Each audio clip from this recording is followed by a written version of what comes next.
اپنے بھائی کا رشتہ نبھائیے، پہلے دنوں سے بغض و عداوت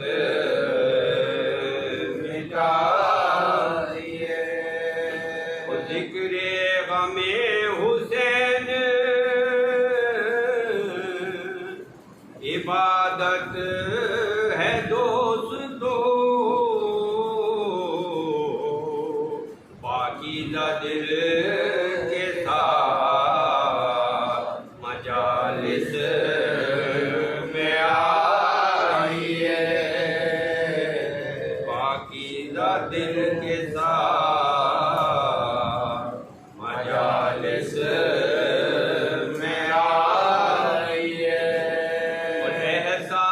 مر نہ جائے زمانے میں ہے انیس،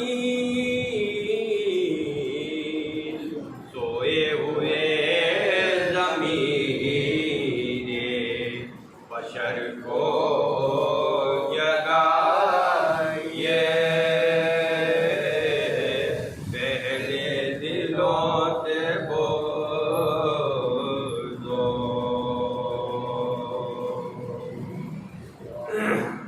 پڑھنے پر محمد والے محمد، اللہم صلی علی محمد و محمد،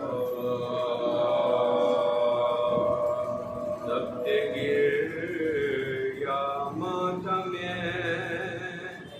سرور میں ہو سکتا نہیں، ضبط گریہ ماتم سرور میں ہو سکتا نہیں، سر جھکا کر بیٹھ مجلس میں جو رو سکتا نہیں، سر جھکا کر بیٹھ مجلس میں جو رو سکتا نہیں، رب سے گریہ ماتم سرور میں ہو سکتا نہیں، اور رات اندھیری پرشیشے اعمال ایذائے فشار، قبر میں بھی چین سے انسان سو سکتا نہیں، قبر میں بھی چین سے سو سکتا نہیں، گریہ ماتم سرور میں ہو سکتا نہیں، اور شاہ کہتے تھے وہ مغرب میں کہ مشرق میں رہیں، دوستوں کے ہم ناکام آئے یہ ہو سکتا نہیں، دوستوں کے ہم ناکام آئے یہ ہو سکتا نہیں، شاہ کہتے تھے یہ دنیا بھی ہے عبرت کی جگہ، مر گیا بیٹا جوان اور باپ رو سکتا نہیں، مر گیا بیٹا جوان اور باپ رو سکتا نہیں، اور شبر سے بولی سکینہ ذبح کر یا قید کر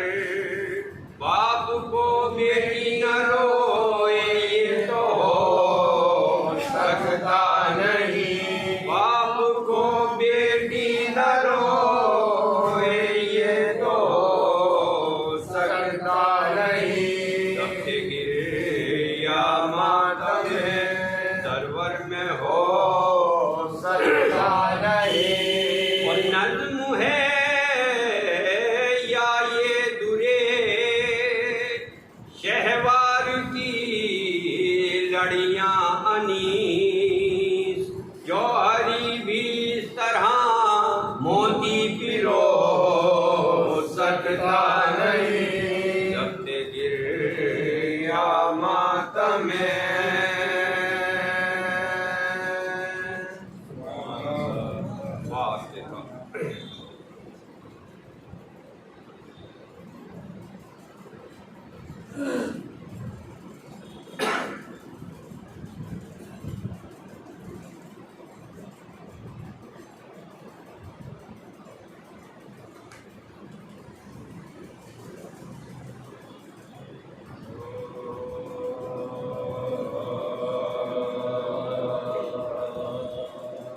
جب داغ بے کسینہ سکینہ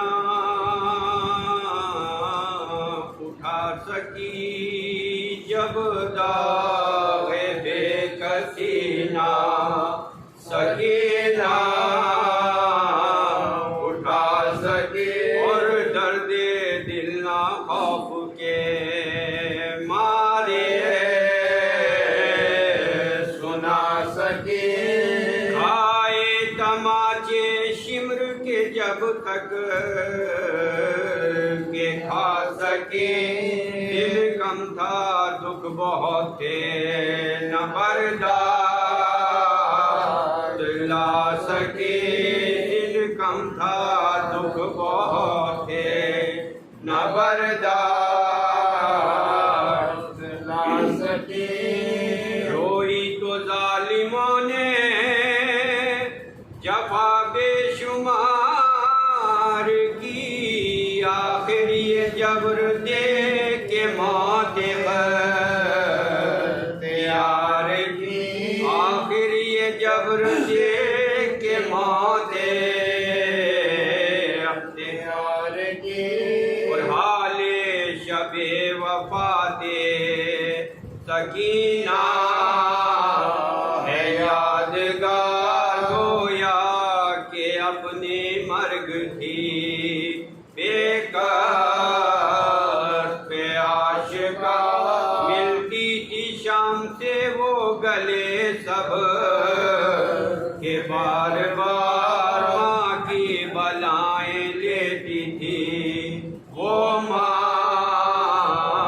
کی غم گسار ماں کی بلائیں لیتی تھی وہ ماں کی غم گسار تسلیم کو پھوپھی کی کبھی سر جھکاتی تھی بے خطا پا سب سے خطا بخشواتی تھی بے خطا پا سب سے خطا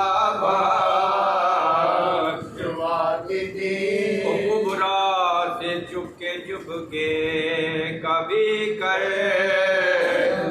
تھی بیان کل ایک جگہ میں جاؤں گی اس گھر سے مہمان رو کر وہ پوچھتی تھی کہو تو کہاں کہاں دروازے میں تو قفل ہے گردان میری سما دروازے میں تو قفل ہے گردان میں یہ کہتی تھی کہ قفل لگا ہے تو کیا ہوا زندہ ہے بند روزہ رضوان کھلا ہوا زندہ ہے بند روزہ رضوان